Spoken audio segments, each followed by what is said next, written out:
All right, we are now live once again for another political theory and practice discussion. This time we're going to be centering again on some issue in American politics that's kind of a hot button issue. And it's prompted by the recent town hall meeting that Joe Biden had here in Milwaukee, actually just blocks from here where we live. And I thought it could be an interesting topic to dig into. It's something that I think we have to do a little bit of explanation for non-American viewers. So let me do that first. When we're talking about student loans, these are loans that people take out for post-secondary education. So that could be graduate school, that could be undergraduate, that could be at a 2-year college earning an associate degree, that can be for professional schools like law school, medical school. All of those are included in it. Technical schools would be included. As a matter of fact, some of our institutions of higher learning, as I was doing some of the research for this, are haircutting and makeup schools. All of that falls under that. And I think that for quite a few people, in some countries where education, particularly college, is difficult to get into, but not very expensive once you actually do get in, and may even be covered by, you may have even like your costs of living covered to some degree. The American situation is very, very, very different. So here we don't have an educational system, you could say, in higher ed. Instead, what we have is a whole bunch of different institutions which are regulated in different ways.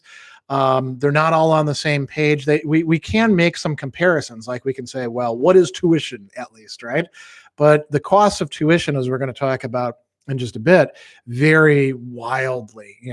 Tuition could be as low as $7,000 in some places, all the way up to $70,000. And then there's room and board and the cost of books and all these other things. And there's no federal regulation of this. It's all up to the institutions. And if it's a state school, it's up to the state in certain ways, but there's a lot of local control. So I think that's one of the things that you have to keep in mind is we're not talking about one vast system. We're talking about a whole bunch of institutions that form something like a system, but it's very diverse. So there's that thing right there.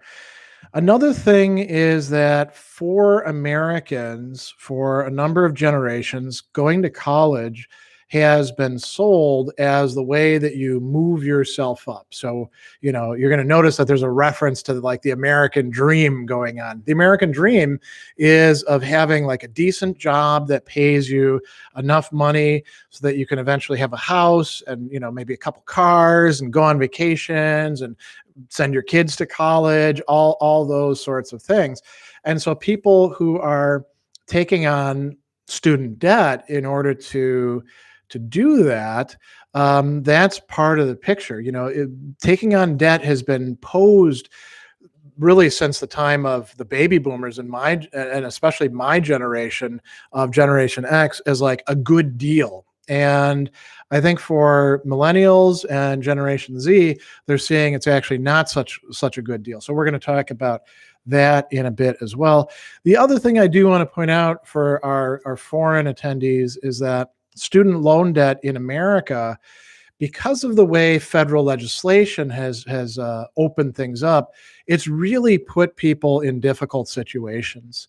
It's very difficult to get rid of your student loan debt compared to other kinds of debt, and the numbers are pretty high. It's estimated that there's about $1.5 trillion right now out there in student loan debt.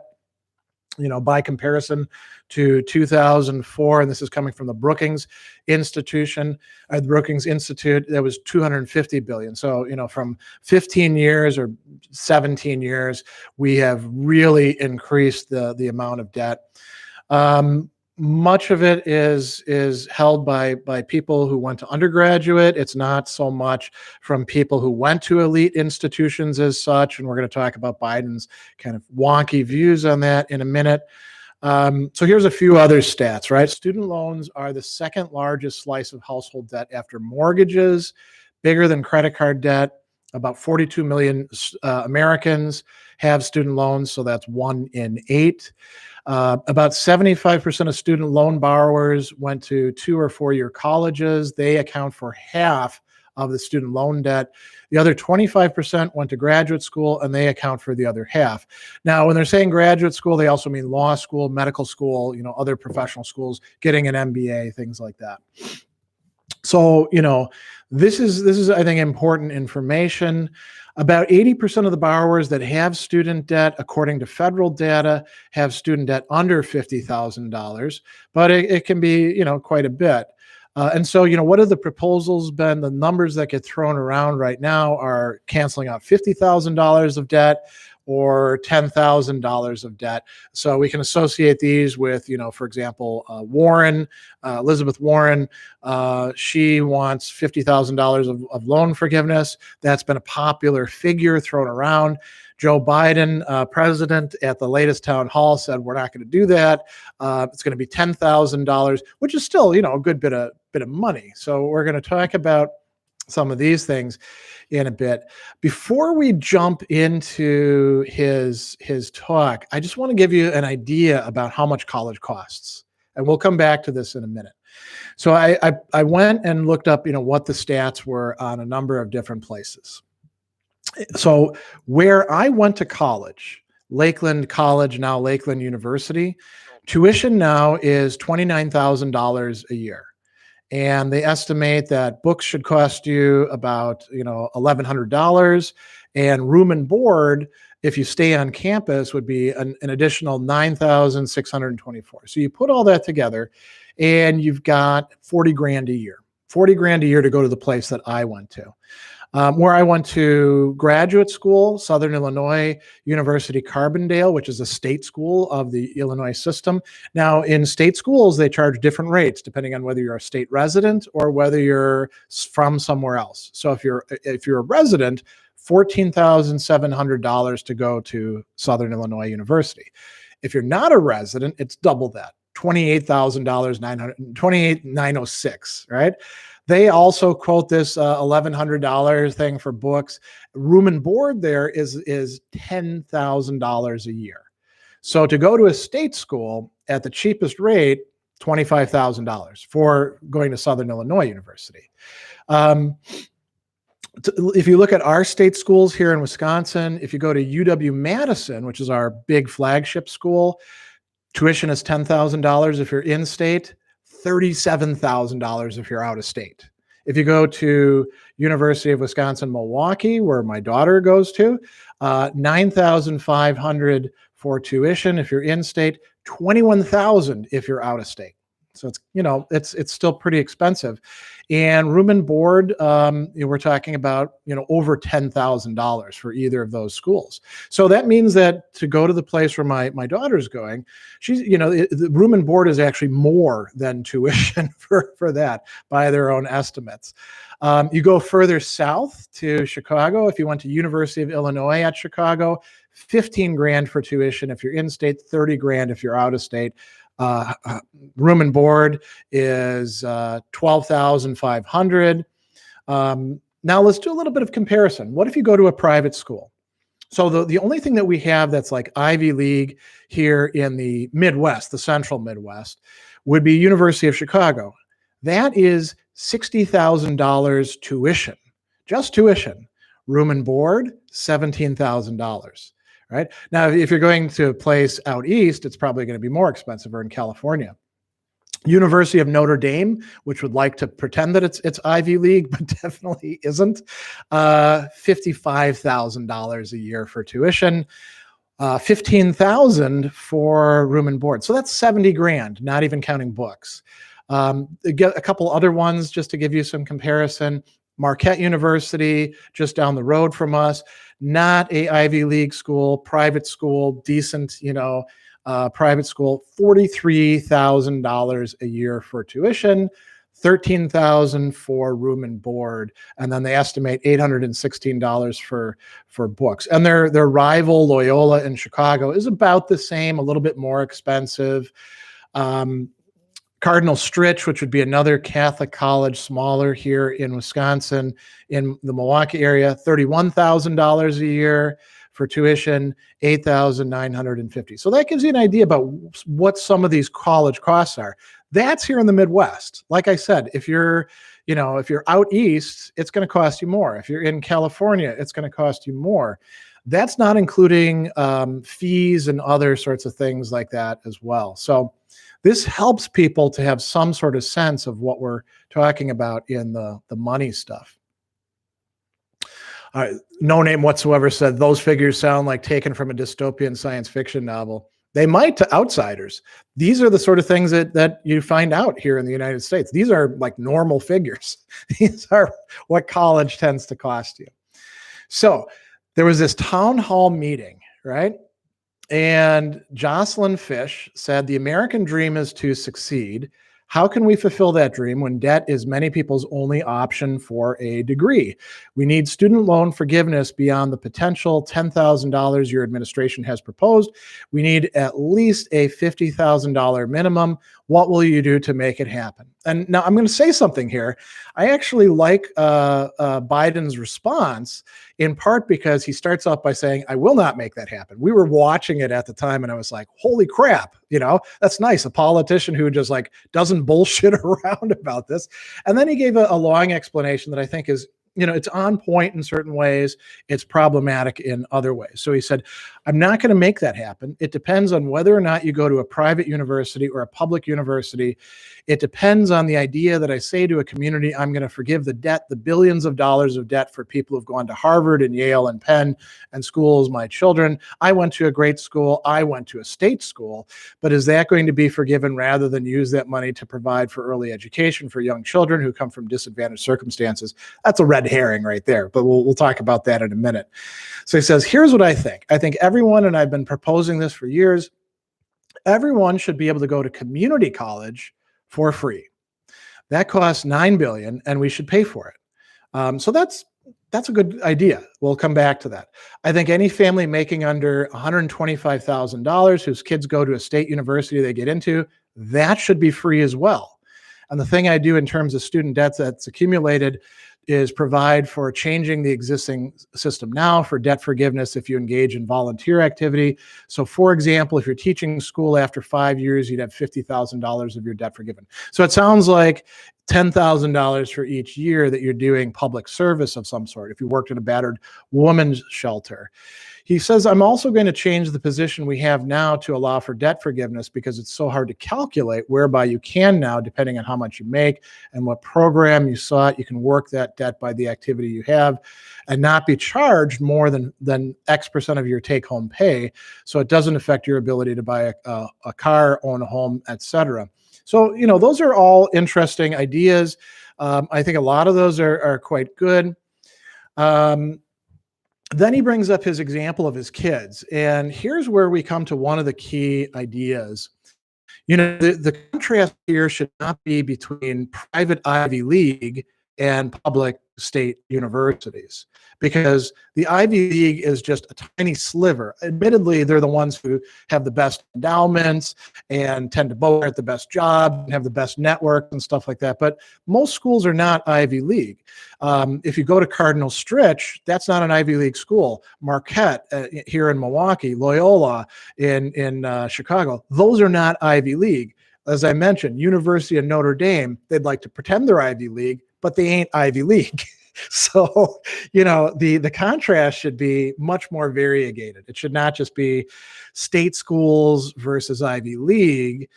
We should actually look at different state schools too. Some state schools can be very expensive, especially if you're, not a resident. Other state schools where it's much more supported and they don't have to jack the tuition rates up so high, much cheaper, right? So these are some really important considerations when we're going to talk about this. We have to, be careful not to just like pretend that the Ivy League is where most of these students who have acquired more than $50,000 in debt are actually going. They're going to places like Marquette. They're going to places like Milwaukee Institute of Art and Design, where I teach, where, just to give you a comparison, what is the tuition there? It is $38,500 a year, and room and board is $9,300. And that doesn't include, I mean, they say $750 for books, but you also have to buy all these art supplies and stuff like that. So, there are quite a few students who are taking out loans in order to finance this, and they're not necessarily going to the Ivy Leagues as Biden is presenting it. So I think that's a good, criticism of his position on that. But I would say, looking at some of these things, should community college be made free? There's a good argument for that. Now, a lot of people don't want to go to community colleges because of, it's not as good and all that. I can tell you, as somebody who's worked in community colleges and has a lot of peers in them and has worked in a number of other institutions, the quality of education does not really vary. You're not going to get a better education necessarily at Marquette taking an intro to philosophy class as you are at Milwaukee Area Technical College, because guess what? I teach at both. And I look at some of my peers and I can tell that the quality is not radically different. And the same thing with people from Ivy League institutions. If you go to Harvard because you think the education is going to be radically better, you will find out that that's not the case. What's better is the name and their connections and the alumni network, if you can make that work for you. So that's, the idea of sending people to community college is not a bad idea. Many of my friends and peers, their kids will go to community college for the first 2 years, get a bunch of the credits in, and then go to another school. I've taught a lot of students like that. They weren't any less prepared than students in other places. The idea of making state university free for any family under making under $125,000, that's an interesting proposal. It probably needs to be indexed to cost of living because, making $125,000 a year here in the Milwaukee area is pretty good. Making that in the middle of New York City, that's that's not going to go quite so far. Making that way out in the sticks, you're living pretty high on the hog then. So we probably, in order to make things more equitable, need to even that out a bit. But that seems like a pretty reasonable position. The idea, so when Biden proposed, by doing service, you could shave off another 10 grand of your loans each year. There was a lot of backlash against that. They called that indentured servitude and all that. These ideas have been around for a while. I mean, AmeriCorps was doing that back in the Clinton era. So it's not a radically new way of doing things. And is it indentured servitude? I mean, I don't think so. I think that's really a huge stretch to say that. I can see how people would be like, well, that reduces my capacity to move around, but it's not like the job market is great anyway. So I don't really buy that argument. And I really do like this idea that he has. I'd like to see if he can pull this off, that you wouldn't be able to be charged more than some percent of your take-home pay so that it wouldn't have the effect that it has on student loan debt on so many people. So, all right, so there's a lot of questions and comments. Let's take a look at some of these. So Gutter Grown has a serious issue, and this was a serious issue back in my time, graduating in the 1990s. My girlfriend owes $50,000 for a BA. She's a 4.0 student who can't get a job that pays more than $15 an hour for her degree. Yeah, there were people in Generation X who had $50,000 of debt coming out of my college, and found out that they couldn't find jobs that were commensurate to their abilities. Having a 4.0 is nice. I don't really think that's relevant to this, because all that means is that they're able to do the things in the classes. I don't really care what somebody's grade point average is if I'm hiring them. But this is a broader issue of there aren't a lot of jobs out there, and college students have been promised that if you get that college degree, you're going to find a good job. And so much of it here in the United States is class dependent, right? Race also plays a role, but that often ties in with class. If you come from the upper to middle classes, you've got connections and they can find you a job, and you're not going to have so much difficulty. It's like all these things where you see somebody who's like, I found a way to live on $50,000 a year and sock away all this stuff. And it turns out that they were like independently wealthy to begin with. Well, if you have wealth, that opens all these doors. If you're from, lower class to middle class families, and you don't have a academic background already, so you don't know exactly how to pull strings and what to do, you may get out and find out that you've been, suckered. That this contract that we seem to have, just get the degree. It doesn't matter what you get it in, but don't get it, of course, in art history or anything like that. Just get a degree and your earnings will go up. That's not really the case. And I think a lot of people are becoming aware of that. And so that's a real issue. Thomas says, been in debt since 2011. Yeah, it takes a long time to work off student loan debt. Once I finished graduate school, I had to start paying on it. It took me 10 years to pay off my student loans. And my student loans were relatively small because when I was at Lakeland College, I had everything covered for tuition and I just paid room and board and took out loans for that. And when I was in graduate school, fortunately, I got, fellowships or assistantships. I, TA'd and I was a research assistant, but I also was lucky that I had very high scores. So, and the federal government was giving more in terms of like Pell Grants at that time. All right. Michael says, come on, the 10K is going to get whittled down to an Applebee's gift card. I doubt that. I think there's going to be some student loan forgiveness.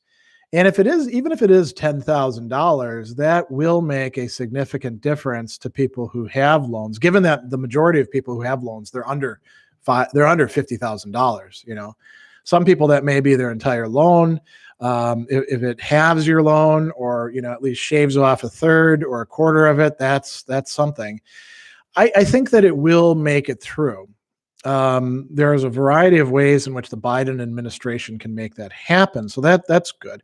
Well, there's a lot of debate about whether it should happen, and we'll get into that in a bit. All right, I'm going to skip Isaiah Holland's thing about Hegelian philosophy because it's not relevant here.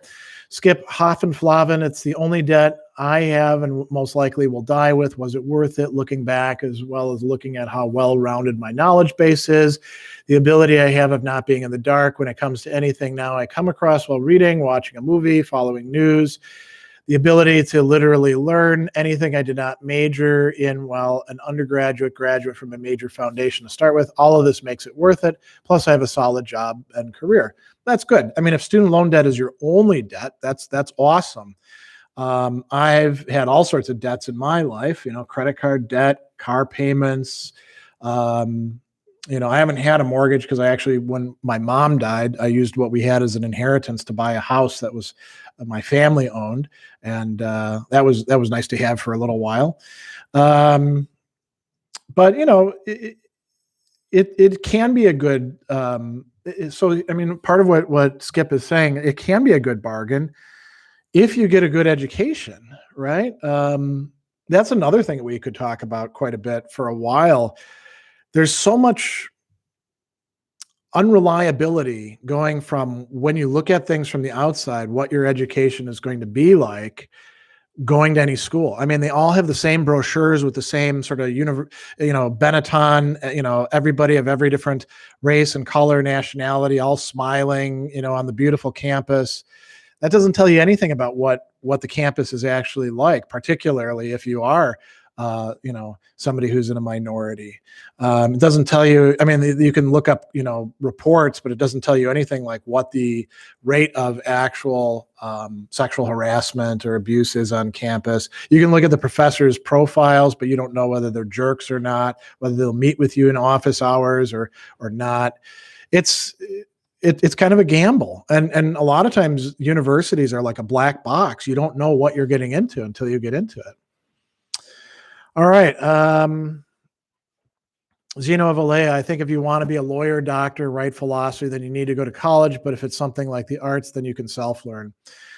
Well, I would disagree. I would say that Milwaukee Institute of Art and Design, which, by the way, has a really great placement rate for their graduates in terms of getting remunerative work afterwards. There's a lot of things that you would learn at a place like that you wouldn't just doing things on your own. And there are self-taught people, but you usually find out that the story's not quite so simple as that. So yeah. Let's see. Damn it says most American YouTubers I watch that are still in uni talk about their debt as if it's a fact of life. That's an interesting observation. Yeah, I think that is correct. And that also has to do with how things are being sort of portrayed within not the media so much, but by like high school counselors or other cultural influencers, where you just take on that debt. It's going to be good for you to do it. I hated taking loans myself because I'm a person who never wanted to be in debt ever. But I found that I needed to.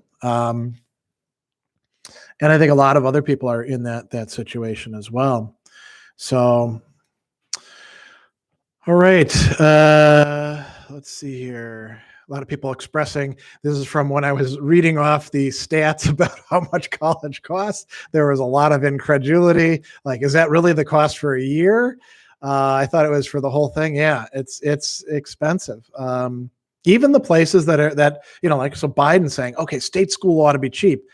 It ought to be, but the unfortunate reality is that states, largely under the influence of Republican legislatures over years and years and years, have taken away what used to be really robust state support for institutions of higher education within their state and made them much more tuition dependent. So they have to keep raising tuition every year.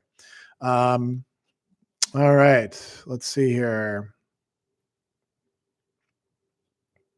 Oop, it just skipped a little bit. An Ordered Whole says art schools are crazy expensive. Yeah, I mean, if you go to the Art Institute of Chicago, it'd be way more than what MIAD is. And there have actually been quite a few of them that have folded in recent years too. No Name says, I was born in the ex-communist bloc where higher education is completely free and the perspective is reversed. People find unacceptable the thought of going into debt for paying university fees. Yeah, I mean, I think it's that way in many places. We've gotten ourselves into a weird situation here in America, and I would say Britain, is in a similar situation as well, as is Canada, although not as bad necessarily as the U.S., where this has become normalized, that people should take out these massive loans because tuition should be so expensive. We can also talk about why tuition became so incredibly expensive as well. And that's a whole different conversation that has to do with bad decision making and bad priorities on the part of educational institutions as well. Mr. Argentino says, in Argentina, we don't usually buy full books. We pay for copies of them, or now we have them digitalized. People do that here as well. I actually, in my classes that I'm teaching, if it's in the public domain, I get it and make a copy of it, PDF it, and provide that to students. There's no reason why we have to read the latest translation of Plato when there's so many good public domain translations out there that I can give them in PDF form. But a lot of people don't do that. I've seen, peers who had prescribed 10 books, totaling $300 for their class. And you're like, what is wrong with you? Why would you're not even actually going to read all 10 of these. Why would you make your students buy all this stuff? And, usually those are the people whose parents were professors, Um, all right, there's some back and forth stuff about whether you can be a lawyer or not. There's some other irrelevant stuff about general semantics. I'm going to skip over that. So 9, here's a prevalent misunderstanding. Everything taught in universities can be studied for free via the internet. Universities only provide network and ease of study structure. So that's false. It's not totally false. As a matter of fact, it's largely true. But this notion that you can get just as good an education as an independent learner doing, watching YouTube videos, that I'm sorry, but that's not the case. And I say that as somebody who produces YouTube videos and uses them for my own students, and people watch them. There is something with the interaction with a professor, and being within a structure of things, that you're not going to have. There are many people who can learn things independently on their own. I am one of those people. I've probably, the stuff that I studied as an undergraduate and a graduate is probably maybe a fourth of what I've managed to learn. But the notion that anybody can just like get online and do that. This is also, by the way, what leads to the sort of BS stuff of people are like, why am I paying full university tuition for online classes? That makes sense if your online classes suck. But when you have instructors who are investing so much time and energy into doing online classes well, no, I don't think so. So let's see here. Just skipped a little bit. Victor says, I think there's too much focus on college education in the USA. In Germany, we have an education system centered on vocational training. This would open more opportunities. We have that here too. It's just not stressed as much, and we have it in a number of different ways. Some states, like New York, have the BOCES system, which is similar to the German tech school system. You actually, like in high school, you go to a BOCES high school rather than going to a regular one or a college prep one. And there's others as well, that have technical college things like that. There's programs that you can do in your high school, depending on what your high school is like. I mean, obviously we have a big problem with underfunded high schools as well, and middle schools and elementary schools. But it's not like the German system is radically different than what you find in some of the U.S. system. The big difference it often tends to be that doing vocational training is looked on by many people as not a good option for them because of the prestige thing. There's a big difference, right? Going and getting a college degree, even if it's in an easy major, is viewed as like, oh, you're really attaining something. And one of the saddest things that I saw when I was working with first generation college students at a place like Fayetteville State University, where there's a lot of intergenerational poverty among the students, is there were quite a few students who thought that they'd made it just by getting into college, and then they didn't apply themselves. They took out loans, then they drop out, and now they've got this debt that's not doing them any good. So yeah, let's see here. Zeno has a thing that's a little bit on point. I've been told no one will read your academic work in philosophy unless you have a background or an education in philosophy. Is this true? No, that's not true. It may be that nobody will read your stuff no matter what, whether you had a degree or not. There's lots of unread stuff.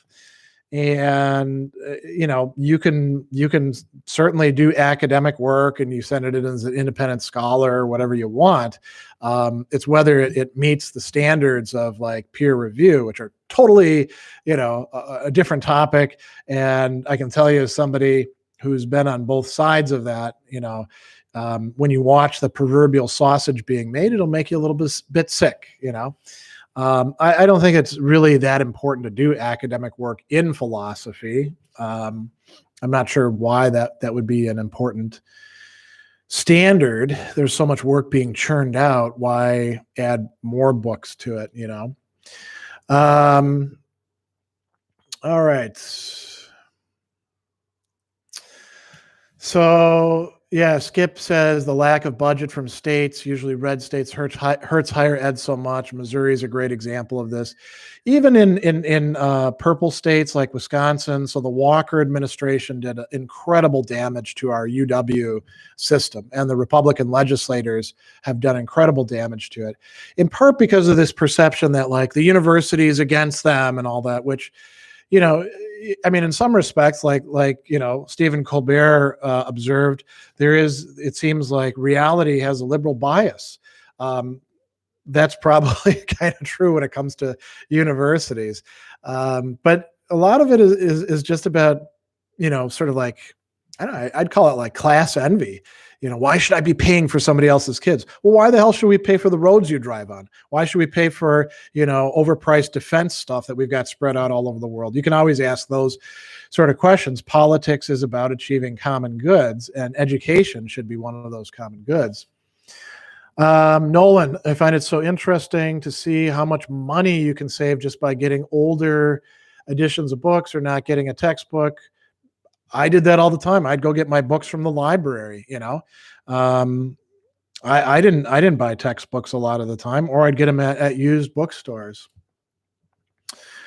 There's a really great observation from Duke. I think we're already seeing long-term ramifications from the lack of federal and state support for education in the form of constant, widespread misinformation or fake news. So that's another big topic. There's nothing about going to university that's going to make you less susceptible to that, given a lot of the stuff that gets taught, and the fact that we often don't, we'll have like a critical thinking class or something. Like Fayetteville State University had a critical thinking class that you could take anytime during your studies. And I taught, like 4 sections of that a semester, and that was all they were getting. It wasn't coming through the rest of the curriculum, even though people love to talk about critical thinking. But, getting called on silly bullshit, not being part of, the same echo chambers could be useful, I guess. All right. Let's see here. Vlad says, why can some people self-study and others not? Very complex topic. You have to get into like looking at people's individual ways of learning and what their background is and all that. What is it they get from the interaction with instructor peers? Again, huge topic. All sorts of things. It's not something that there's like one answer for, So Duke says one of the biggest problems with being an autodidact is you may completely miss what have been considered essential cornerstones in any area of study. Yeah, I mean, this can happen also being in a university. Like, so let's say take philosophy as an example. You go to some place and they think analytic philosophy, and by that they mean basically post-Quine analytic philosophy, because they don't read their Russell or Moore or Wisdom or anything like that. That's the only game in town and everything else is garbage. Well, if you go to a place like that, and you bring up, well, I heard about this Derrida guy. Is there anything there? They're going to discourage you from reading them.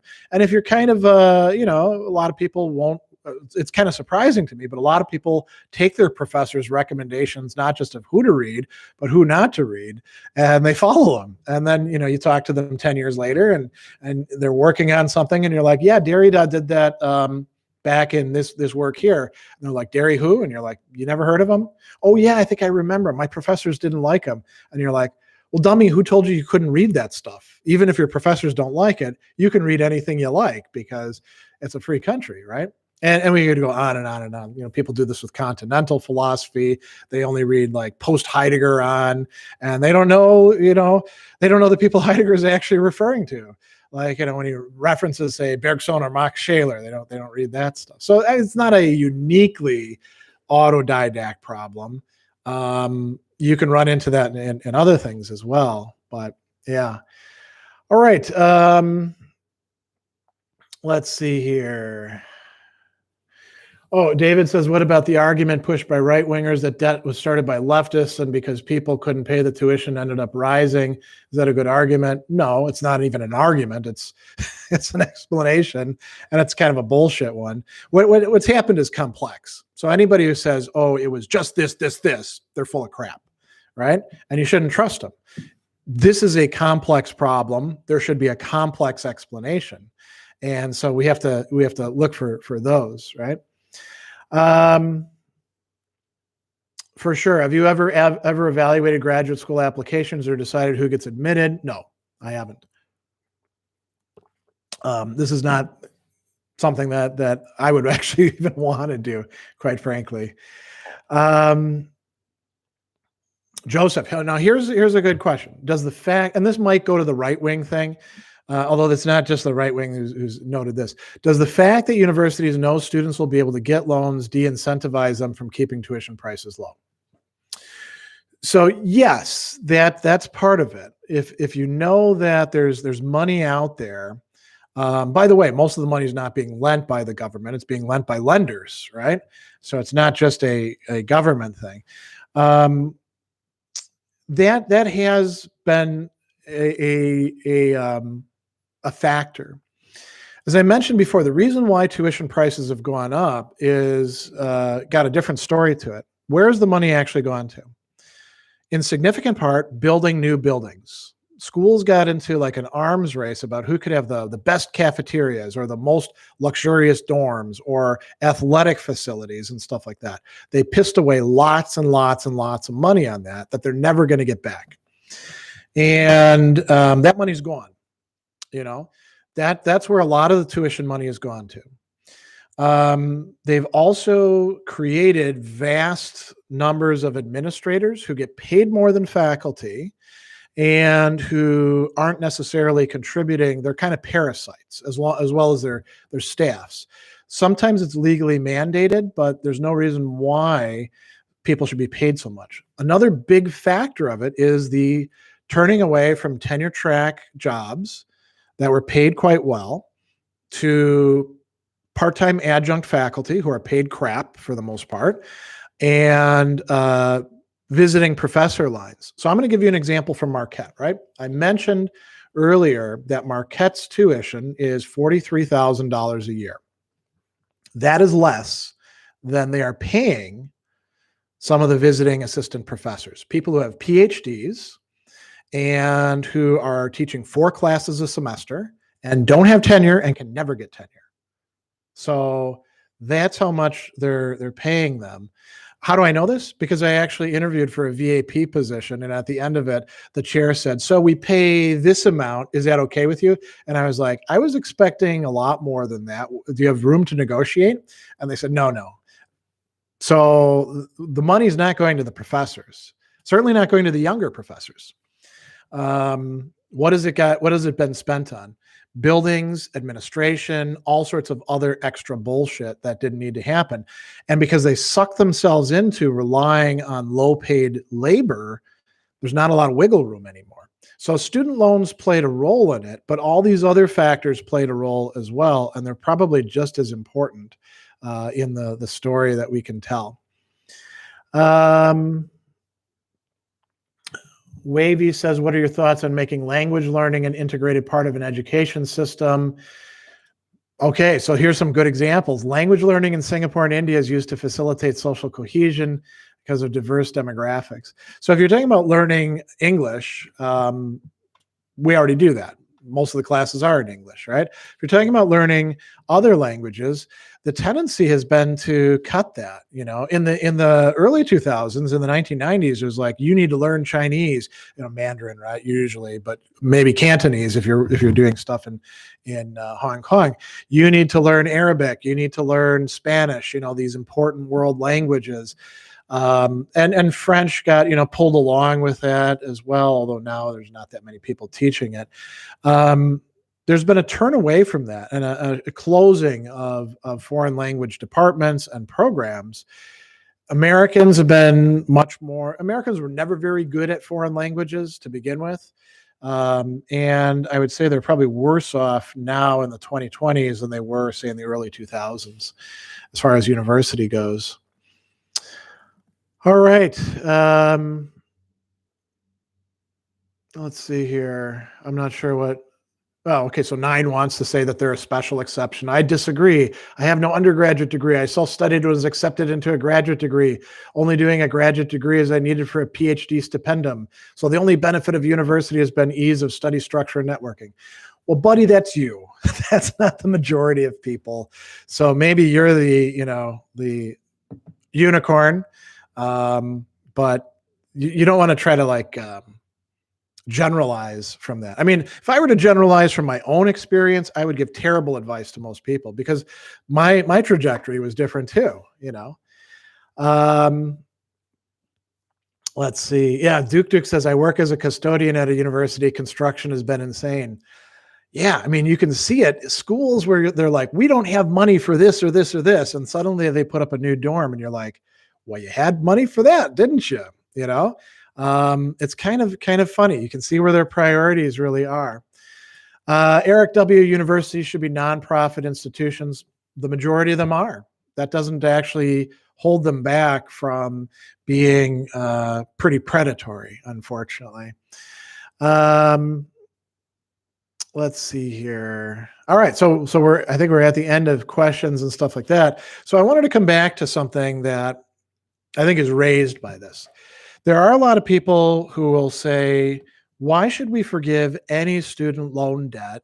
The people who took out the loans, you know, they chose to do that. They knew the risks that they were getting into. They were gambling. Why should we bail them out?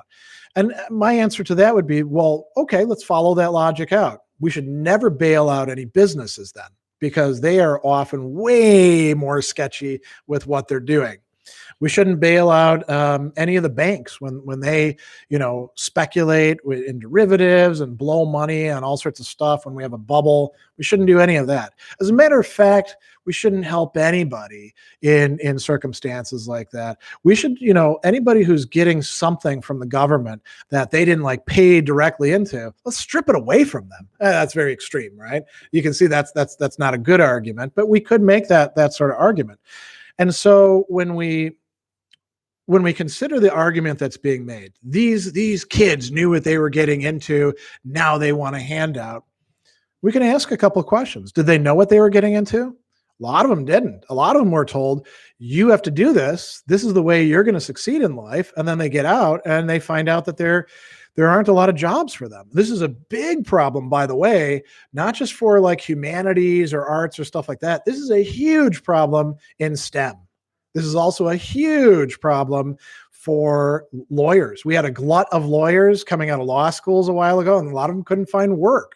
This is not you're going off and doing basket weaving at the university and having fun and all that. No, this affects everybody. You know, there have been a lot of people who were sold essentially a, you know, picture of the American dream, and these are the means to do it. So you need to take out debt. Your loans can change over time too. The loans that I took out got sold to some other corporation, which got sold to some other corporation, and before too long, I found myself getting charged more for them and in more and more onerous circumstances. And that's just the way it was. So it's not so simple as, you know, oh, they knew the risk or something like that. And we can also think about this in terms of policy. You know, if we give incentives like tax breaks to corporations because they're going to be spending money in the community, you know, you think people aren't going to be spending money if you forgive some of their student loan debt? It's a great way to actually introduce more spending into the economy that we claim to, you know, we're all so you know, concerned with. So I think that you know, they knew what they were getting into. I think that's kind of a bullshit argument that a lot of people say. And there's others where they're like, listen, now here's another interesting one. I paid off my student loans. Nobody helped me. Why should we help these people now? And, you know, the answers to that could be, well, it's the prudent thing to do, or it's the just thing to do since these people were getting kind of screwed over, or your student loans were at a nice low percent and they weren't at 8% like these kids over here. Or it could be, why are you so worried about spending a bit of money out of our budget when we spend so much money on other stuff to help people in ways that you weren't helped? It's really interesting to see that, this sort of invidiousness or envy. I didn't get helped, so nobody else should get helped. There's a lot of people out there, and I'm one of them, who are like, listen, I paid off my student loans. I'm glad that I was able to. I would like other people to be helped. And I'm not going to say because I did it, let's screw everybody else over. It reminds me of in basic training when I was in the Army. There would, we would get treated like crap, right? Because that's what basic training is like. And there were some people like myself who'd be like, man, if I'm ever a sergeant, I'm not going to be such a jerk like this sergeant is to my troops. And then there were other people who are like, I can't wait till I get some rank so I can rub everybody else's face in the dirt like this guy's doing to me. You think about the character involved in that, what it reveals. All right, we got a bunch of questions and comments popping up now. Let me take some of these. All right, Eric says, I plan on doing the same thing for physics, math, no degree, and applying directly to grad school. Hey, if that works for you, good luck.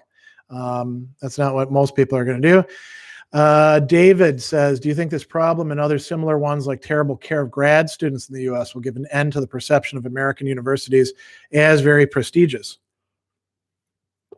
That's a great question. It has not so far, because treating grad students like free labor, treating them like crap, that's been done for quite a while. I was amazed to find out when I started teaching for Marquette and interacting with some of the grad students that even though they do TAing, teaching assistant or RAing or teach their own classes, they didn't have their full tuition covered. They only had like a third of it covered. The rest of it, they were taking loans out for. I was like, holy crap. When I was in grad school, if I was like, TAing for a professor, I had my tuition covered and even got a stipend on top of that. A lot of places are being pretty bad to their grad students. Is that going to change the perception of American universities as very prestigious? Probably not, which is unfortunate. Maybe we should actually evaluate colleges and universities on a kind of equity basis. How do they treat the people? Think about this. How are they treating their students? How are they treating the people who are teaching? Very, very important. How are they treating their staff, the custodians, the people in food service, the people who are secretaries or assistants? Those people usually get paid terrible wages and get treated like crap in academic institutions, quite frankly. That should be part of what you actually see when you're like, thinking about, do you want to go to this place or that place or that place? It would be kind of cool if that sort of thing existed. All right, let's see here. Wavy says, we're seeing a similar trend happening in the UK, lack of resources to teach languages, failure to foster interest in state-educated students to learn languages. Yeah, the UK system, unfortunately, seems to be moving in similar directions to whatever we've got, because we don't have an overall system. We have state systems and individual universities that are overseen by accrediting bodies that are not national, but rather are regional. But yeah, there's some serious issues. And Brexit is throwing all sorts of crazy curveballs into the works as well. A lot of unforeseen, they were foreseen by some people, but a lot of unforeseen consequences for the vast public. Dammit says, what do you think makes a good student? Can usually make good guesses about that regarding first-year students. I think being a good student means, applying yourself, figuring out what to do after you screw up, and just, keeping at it and resisting the urges and opportunities to cheat. And, can I make good guesses about that? I wouldn't say I can. But I also designed my classes to make it difficult to plagiarize, to reduce opportunities to do that.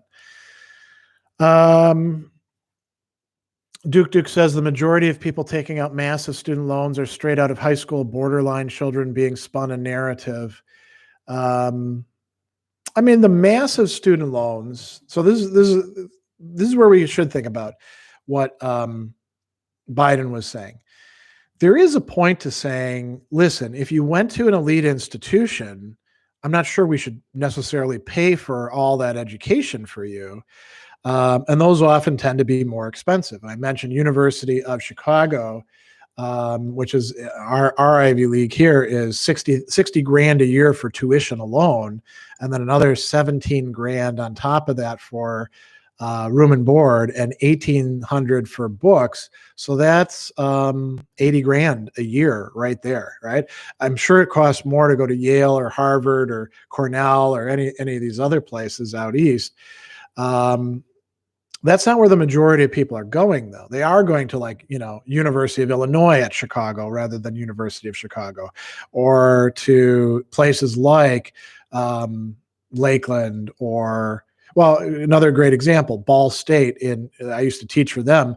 They're a state school. It's 10 grand a year for tuition and 10 grand a year for room and board. So $20,000 a year if you're in state, right? You can still come out with quite a bit of debt. Ball State, by the way, was trying to make itself into what they call the private Ivy, right? They all have this aspiration of increasing their stature, and they're not all that concerned with the students, unfortunately.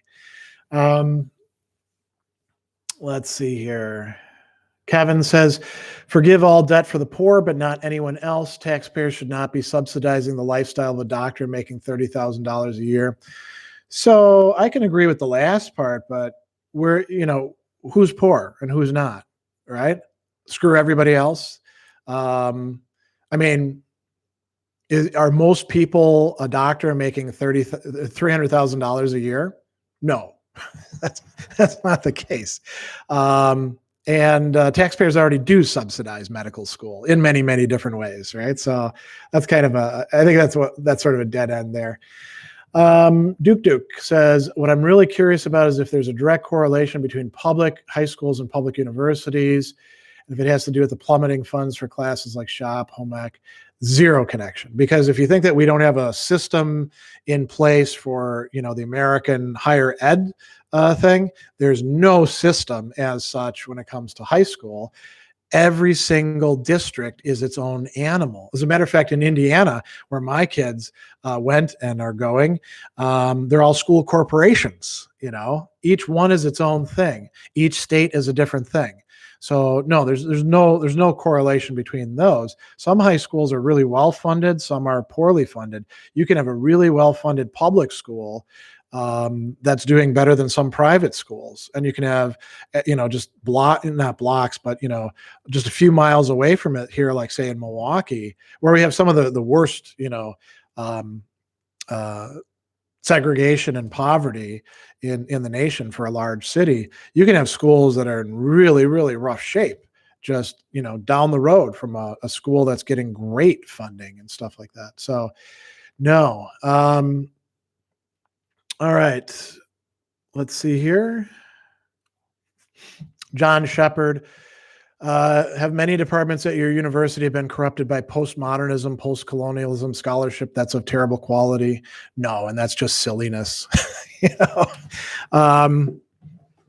He says, the English language department of my university is so full of this garbage, and I have no idea how it got this bad. Well, I'm sorry that that's the case in your place, but most of the time that's pretty overblown. No, that's definitely not the case at the places that I've gone to or worked. So, all right, Wavy, it's difficult in the UK to bounce back from a poor education once you're past 21. Too many factors prevent people from pursuing adult education, not to mention funding cuts. How is it in the USA? So that's a great question.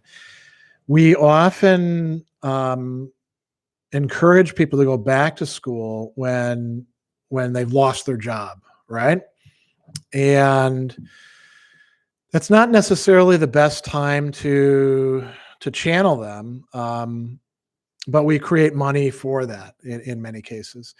There's always a supply of adult learners who want to go to school for one reason or another. My mom is a great example. Now this is going back more than 20 years. She went to DePaul when before I was born.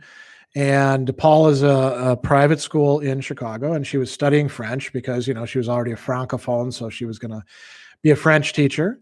And then she met my dad at a party at UW-Madison, and they got married. She dropped out, and, he went on to, go to law school, and he got a CPA. He was a tax attorney.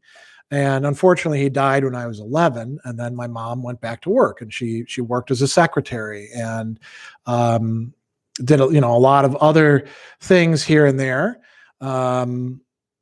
And then eventually she worked at Alverno College and she became the secretary to the dean. And she left there because they were going to, like, typical sort of austerity things. We're going to make you do more with less, right? They were going to have her report to a whole bunch of people. And she's like, well, this is BS.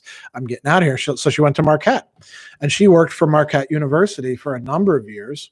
And she was a project secretary. So she'd get detailed to particular things and she'd do a lot of organization. A lot of what she was doing was like being a PA now. She even worked for the president at one point. And then she got out of that and went to Tombstone Pizza and became the secretary to the general managers. They went through all this corporate shakeup stuff. And then before she died in 2000, she was working in HR. The entire time she was taking classes. She took classes at Alverno because she wanted to finish her degree. And Alverno had pass-fail classes. They didn't have like grades or anything like that. So when she went to Marquette, none of those classes transferred. So she began again. And when she graduated, it turned out, or when she died rather, it turned out that she actually had more than enough credits to graduate. What she'd done is change her major several times so that she wouldn't finish. But she so valued education that she wanted to keep doing this. You could when you were working for Marquette, you could take a class for free each semester, and she did it. And she continued doing that when she was working for Tombstone. As a matter of fact, my mother-in-law also went late in life to Marquette, and she graduated with honors several years ago, and went on to earn a master's. So there are a lot of people who are adults who didn't get to do it before, and they find ways to make it happen. That's not the case for a lot. I think it's much more about like job retraining for many people. So, and a lot of that is dependent on the governments that we have. Is there money for it? All right. David says, I wonder if these high prices make it easier to graduate in some way, because otherwise it would be outrageous to pay $100,000 and not graduate. I don't think that it works that way. There are many people who, sometimes they can't afford their last semester. Family tragedy might happen. They lose their job, something like that. So Eric says, if you don't graduate with a degree, your loan should be forgiven. I don't know that I would agree with that. But we do have, so here's the thing. A student loan debt is only a good investment, if it is a good investment, if you graduate. Because if you don't, then it doesn't do you any good whatsoever, right? So that's a serious problem. Eric says, if you graduate for Ivy League, you can easily repay the cost after graduating. Maybe, maybe not. I mean, the Ivy Leagues are a whole different animal. I had a mentor whose son went to Harvard, and he thought that just getting the Harvard name would like open all the doors for him. And as it turned out, you really needed to have some money while you were at Harvard so you could do all the social activities and meet all the right people, and then they would open the doors for you. So it's not quite so simple as you get there and it'll automatically justify itself. The rich have ways of remaining rich, you can say. All right. Gutterground says, I've read hundreds of textbooks and taken online college courses from institutions of the highest quality. Philosophical testimony still not employable. Well, I don't know what to tell you then, but I guess you're lucky that you got to take college courses from institutions of the highest quality. So that's good. Holden says, thoughts on income share agreements as possible alternative. Oh, this is an interesting question. What he's talking about there, Purdue University is one of the ones, and they're predatory as hell. They're in Indiana, and the guy who's in charge of it used to be the governor, and also used to be head of the prison system when I was working in it. He's a slippery guy, and these income share agreements are, instead of taking out a loan, you enter into a formal contract with the school that says you're going to pay back, a certain amount of your income once you get out. And now there is a good side to this. If you don't make above a certain threshold, they're not going to take anything. But once you do start making money, they're going to be on your back for good. So that's an interesting proposal.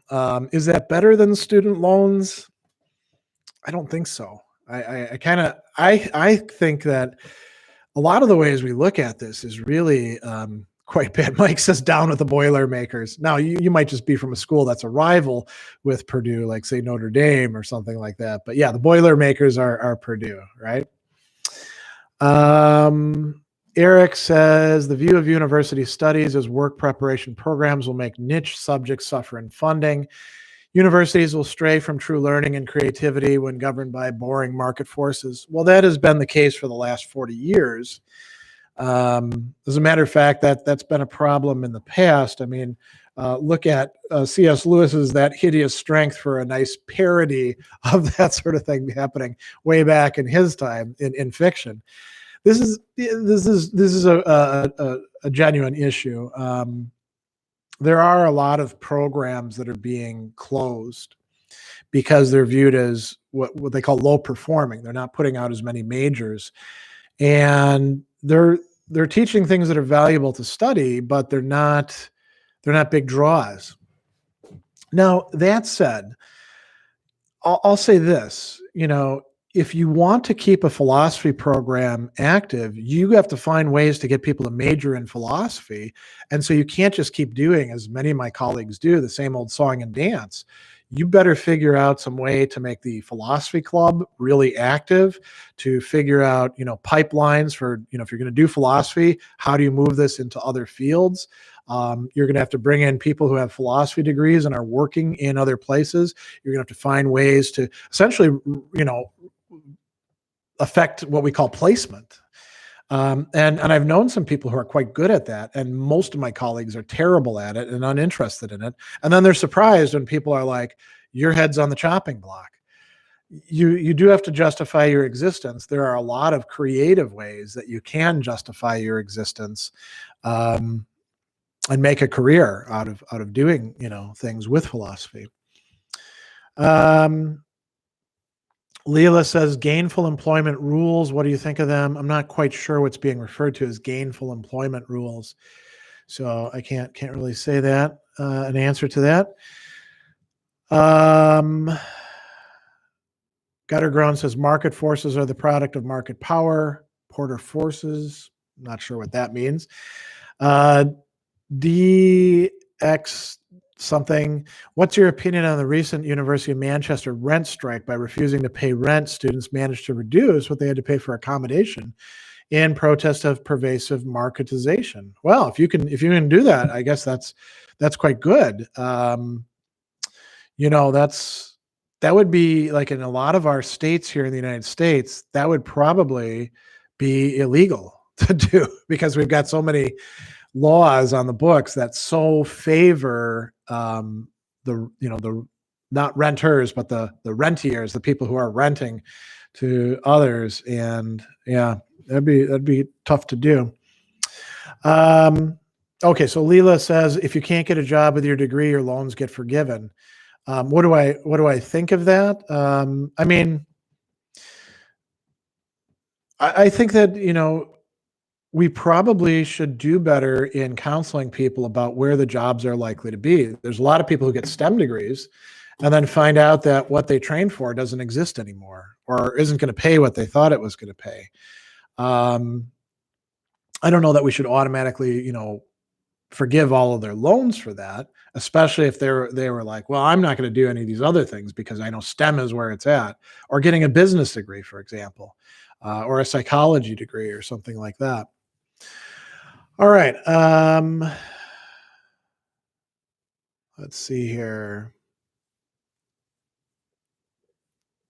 Oh, somebody's quoting Thomas Sowell. Yeah, I quit reading him years and years and years ago after having his books recommended to me and reading them and being like, oh, so. All right. Joe, any philosophy departments in Europe any better funded? It really depends on the country, right? Yeah, some of them are way better funded, but it depends on what, so universities in Europe, for the most part, are not just as we call them, state institutions, but they're part of the country as a state, right? Rather than being state as in like the state of Wisconsin or state of Illinois or things like that. They're more like what our federal government would be doing. And our federal government really doesn't run many colleges or universities. Philosophy can be prioritized in much better ways. Usually, the smart way to do that is to show that it's connected. Don't just do philosophy for its own sake, right? Show that philosophy can actually say something productive to business people or help psychology people learn some of their own past, where they came from, and not just be doing the latest discourse and experiments, or helping us understand technological development or things like that. Philosophy really does have to justify itself, I think. All right. Let's see here. PS says we should be creating great trade schools for things like engineering. Most of what you need to know for your job is taught to you by your business. Colleges should be for students who want to work closely under masters of their fields. Most college university students don't care about learning because they just want a job. I would never generalize about most college university students because we don't really know. I mean, how many of them have you talked to? You can say most of the ones I've met or taught, right? We should be creating great trade schools for things not like engineering. Engineering already has schools. They're called engineering schools. Marquette has one right down the road. We should be creating great trade schools for all sorts of other things. And we should, make it so that trade schools aren't looked down upon as like, oh, well, if you're stupid, that's where you go, which is unfortunately what we do here in the United States. So yeah, I think there's something to be said for that. Colleges units should be for students who want to work closely under masters of their fields. Okay, yeah, that's a great idea. If you can get them to accept that. I mean, MIAD, Milwaukee Institute of Art and Design, one of the places I teach for, they do that, right? I mean, it's a professional school. I love teaching there actually because they're so student-centered and they're so supportive of the faculty. They brought me in to be, somebody to teach classes in the humanities, specifically in philosophy. So, all right. Let's see here. Oh, here's a great question by Griffin. How are EU countries like Germany able to provide free university education? Do you think this would be possible in the U.S.? It'd be totally possible in the U.S. I mean, there's a few things we'd have to do. First, we'd have to tell all the colleges, you're going to get this much, and that's what we'll pay for, and you're not getting anything above that. So Harvard, you've got a great endowment. You ought to be taking care of your people anyway. You get nothing. Marquette University, you are going to get 20 grand per student. The rest of the money that you're pissing away on bullshit projects, you need to knock that off. By the way, you've also got a $700 million endowment. So you got money in the bank and you own real estate around town. Find a way to provide your students. University of Wisconsin-Madison and Milwaukee and Ball State University and University of Illinois at Chicago will pay for you, use state schools. We could easily do that. All we'd have to do is shift priorities a bit and, make sure that the things are done in a sort of standard way. If you look at the amount of money that we piss away as a nation on military stuff, it's mind-boggling. Trillions and trillions of dollars, not just spent, but unaccounted for. We have $1.5 trillion in student loan debt. How much did we spend on bailouts for COVID? When we want to give PPE loans, we can come up with the money, right? Some of our legislators even, got at the pig at the trough on that. When it comes to education, if we really valued education, we could do it easily as a country. There's all sorts of things like that. If we wanted to have a good healthcare system, if we wanted to have national healthcare, we could do that. We'd have to spend less money on other things. It's all a matter of priorities. It's not a impossibility. Whenever somebody says, "Where's the money going to come from?" I always say, "Where the hell's the money coming from for all these, bases we have overseas, or all of these corporate handouts, or all these other things? You've got the money for that, don't you? So don't ask where the money's going to come from." Those people who are the critics of that. All right, Gutter Grown wants to say 85% of revenue goes to large corporations. Most people are employed by small businesses. The fact that 40% of workers make less than 15 PH evidence that everyone can't succeed. Okay, yeah, I guess so. I'm not sure what the last part means. But yeah, the large corporations are way better at bogarting their part of the money that gets spent, right? And they hire huge lobbyists, and they can afford very expensive legal teams that prevent challenges. So yeah, there's a lot of things like that going on. So let's see here. Oh, $15 per hour. That's what you were saying. It's interesting to see all these complaints. The $15 per hour as a fair minimum wage, that would have been several years ago if minimum wage had been indexed to inflation. And it's kind of funny. So one of the people in another town hall said to Biden that he was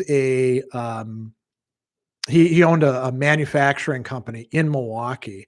And he was like, if things go up to $15 an hour, I'm not going to be able to pay that to my workers. And I was like, if he was living way out in the sticks, that would kind of make sense to say, oh, my prices are going to go too high. But you're in Milwaukee. If you're paying somebody less than $15 an hour to live here in Milwaukee and work for you, you are paying them poverty wages. So these people who say, oh, everything's going to cost so much more. That's not what the experiments actually show, and it's usually very self-serving kind of rhetoric on their part. Real Game Machine says we need to try to harness the free market better by aiming it towards things that would be more beneficial for everyone. Fusion Tech. Yeah, I mean, the way that you harness the free market better, ironically, is by regulating it. There's everyone's like either like against regulation altogether and red tape, or they're for it, and they forget that we should be saying, is this good regulation or bad regulation? We should consider it case by case. So much of the deregulation that we've done has really opened the door for predatory practices, and we probably need to have a new regime of regulation. And people aren't going to like that, because they never like it when you're cutting into the money that they're making, or the power that they have. But that's what we need to do if we want to have a more rational, functional capitalist economy. And if we don't do it, we're screwed. I mean, America is in many respects, by certain measures, sort of a failing nation. And we are at the point where we could turn some of this around, but we really need to do it soon if we're going to do it. Let's come back to the education and student loans thing. So how would that figure into this? Again, I want to say that paying off some measure of people's student loans would put more spending power for important products, cars, houses, further education, in the hands of people who would be spending that money, and it circulates within the economy. So that would be good to do. Jay Robital, regulation always leads to special pleading, even among its most devout acolytes. No. If you're gonna say always about any human affair thing, you're already off the off the beaten path. Gutter Ground is here. Any player large enough to affect market prices is stopping the free market actualization. Yeah, this is what we call an externality, right? Or not an externality, a market failure, rather. Whenever we get oligopolies or monopolies or cartels, this is not capitalism the way it's supposed to actually work, and the only way to do anything about it is, use the force of the government. So, David Kunschik says, all of my education, trade degree, associate degree, and bachelor were substantially lacking, zero quality provided. I'm sure that's not true, that zero quality was provided, because if it was and you were a rational agent, you would have gotten out of there right at the start, right? So you must have gotten something out of it. It may not have been up to the standards of what you wanted. Maybe one of the things that we need to do is to make it easier to move from institution to institution if you think you're not getting what you want. That's probably important. And I will say there are a lot of crappy professors and a lot of crappy programs out there. So that's well worth taking into account. Alberto says, I think something that would help student debts if schools were honest about cost of attendance. It's not just tuition. Well, like we were saying before, they are honest about that. They say, I mean, when my daughter was going to UWM, they gave us a whole sheet that says like, this costs this, and this costs this, and this costs this. And then she's in musical theater, so there's other fees for things. So they do that. Yeah, there's all these weird fees that are hundreds of dollars. Yeah, so you know, in some programs you can actually know what they are. I mean, my daughter had to have like, you know, because one of the classes there's an accompanist. You pay for that. Right? You pay for your material fees and things like that. Books are prohibitively expensive. That is a big problem. Some of the, you know, I always like talk to my college students before class starts, and I ask them like, hey, how much are your books for this class or that class? We kind of shoot the breeze, as they say. Some of the textbooks are $200, $300. It's crazy what they have to pay. So again, on my part, I try to make it as cheap for them as possible. Real G Machine, if universities could have incentives placed on them to ensure students are more likely to get good jobs, that would solve some of our problems. Yeah, that would be interesting. How would you work that? You would have to find some way to like follow all these students and see what they're actually getting 5 years, 10 years out there. And the trouble is you're rewarding them in the present for what students have been doing in the past. I don't know that would be that much of a incentive. Here's actually an interesting question, and it's not about student loan debt. And I've got a off the wall answer to this. Joe Smith, what are the top 5 universities for philosophy? There are no top 5 universities for philosophy. And anybody who creates a ranking system is full of crap, because there's no way to measure who would be the best at doing philosophy or history or so many other things.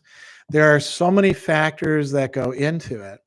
You can get a great education at a place that hasn't made it very high in Brian Leiter's Philosophical Gourmet, which a lot of people are still stupid enough to read and use. It was kind of a laughing stock even when I was in it, because obviously it's going to wind up being the people who have the kind of programs he likes that you know do well. And you have to consider, is there any real objectivity here? How does he even gather information, right? There are no top. You have to look at it as what's going to be the best for you. If you're like going into a philosophy program, you want to know who all those faculty are and if they're people that you can work with and learn from. You could go to a place that has super prestigious people like University of Chicago, and it could do nothing for you, right? So that's a really good thing to keep in mind. Zach asks, what makes universities so expensive? Yeah, so we talked about this a little bit before. Tuition costs have gone up massively because universities pissed away money on buildings and on creating administrative positions with their own staff, and they got themselves hooked on using adjunct labor rather than actually having tenure-track professors. And they spend money on all sorts of other stupid things as well. I mean, universities, for the most part, no more than most businesses. Most businesses, you look at their what they're spending their money on, it's not well run. It's kind of a dirty little secret. Business people aren't any smarter than anybody else. There are some businesses that are really well run, and then there's a lot of businesses where you're like, what's this expense for? How is this giving us a return on investment? Universities, when they are run like businesses, they run as badly as businesses do. So that's part of it. Colum was the best education is the friends we made along the way. That's yeah. I mean, that's part of what happens when you study, I suppose, right? Oh, here's a good question from Griffin. Is the money from textbooks going to the scholars who write them or the publishers? The vast majority of the money, unless it's self-published, is going to the publishers. So I have a book that was originally intended to be like a textbook, kind of a niche thing, right? With an academic press. And I think on every book that's sold now after a certain point, I make 2.5% royalties, right? The rest of it goes all to the press, 97.5%. If you self-publish with Amazon, if you're in their sweet spot, you get 70% of the take. Otherwise, you get 30% of the take, which is still 30% compared to 2.5%, way better, right? So if I write a textbook, I'd self-publish it on Amazon, you know. Yeah, the majority of the money that you're paying for college, for books, is not going to the authors. The majority of the money that you're paying in tuition is not going to the professors. It's going to all these other things as well, you know. All right, universalist. It seems like things like art or humanities degree don't produce as market value as STEM field, but they have value to society that market doesn't account for. What do you think on this matter? STEM degrees don't provide that much value either. I mean, look at what people actually make when they graduate with a degree in the hard sciences and how hard it is for them to find gainful employment. You know, most people don't get to work on their own projects. They work on something for somebody else. There's a glut on some things. Mathematicians don't make a hell of a lot of money, and that's the M in STEM, right? So, you know, they're same thing with business. People can graduate with a business degree and not be able to find a job, you know. Jay Robotile says, I've never seen one civilian that supports more regulation without picking and choosing regulations that they like and they don't. The one counterexample I might count is the government itself. Yeah, that's why we have politics. I mean, this is not, so what? Does that make it like, well, we shouldn't have regulation for that reason? All right. Eric says, do you think professors will keep writing textbooks even with no economic incentives at all for putting them online for free? I mean, like I was just saying, if you self-publish with Amazon, you could get 30% of the take, or even 70% of the take. That's not a no economic incentive. Most textbooks are actually crap. So I've actually thought of writing a few textbooks myself where I'm like, none of the ones that I have are very good. I could write a better textbook than this. I don't have the time, right?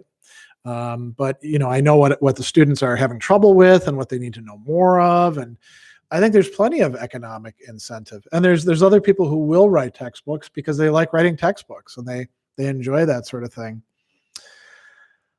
Yeah, Colamus says, I thought all the money people spent on works by Kant went to Kant. Well, that's an interesting one. That like it's going to the press itself because well, I mean, so if it's a translation, a new translation, it's going to the translator, an editor, right? So you see these Cambridge or you know, Oxford University Press books where there's like a new edition of, say, Cicero by pick whoever you like. Martha Nussbaum. Martha Nussbaum's getting part of the cut, right? So let's see here. Oh, this is a good question. By Joshua. What do you think about less than legal means of accessing academic materials for free, like Sci-Hub, Library Genesis, Z Library? I should mention, just to be, you know, comprehensive in this, that, you know, you can find a lot of things for free on academia.edu. You can also find a lot of philosophy stuff on Phil Papers. People upload their things there. What do I think about it? I think that the publishers have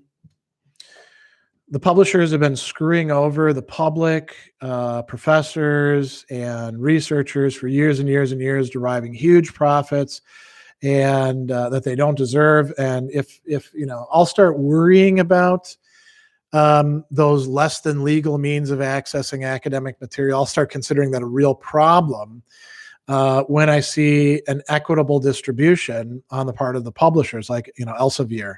Until that, I don't really care. It's a non-issue for me. So, I think that there's a lot of things where we ought to do this, where we ought to say, I'm not going to worry about this particular thing over here until this thing over here that's a much more egregious problem gets addressed. If you're not talking about this, I don't want to hear about this. I'll give you an example from another format. When I hear, people who call themselves Christians talking about Leviticus and homosexuality, I'm always like, how are you doing with the Sermon on the Mount? The stuff in the Gospels about the guy you claim to actually be centering your life on. How are you doing with that? If you're not doing anything with that, then, shut up about, I almost said there, shut up about this stuff over here. And I feel that way about sort of the academic publishers. They are doing stuff that's so egregiously wrong that I don't really care what happens to them, frankly.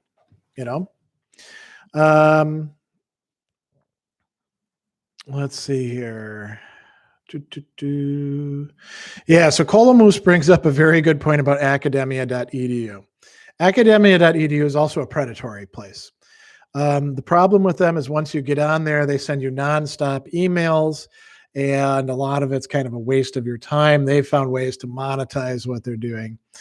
All right, so I'm going to go out on this question from Universal Set because we're at time now. What do I think about professors who are obviously very smart but don't know how to teach very well?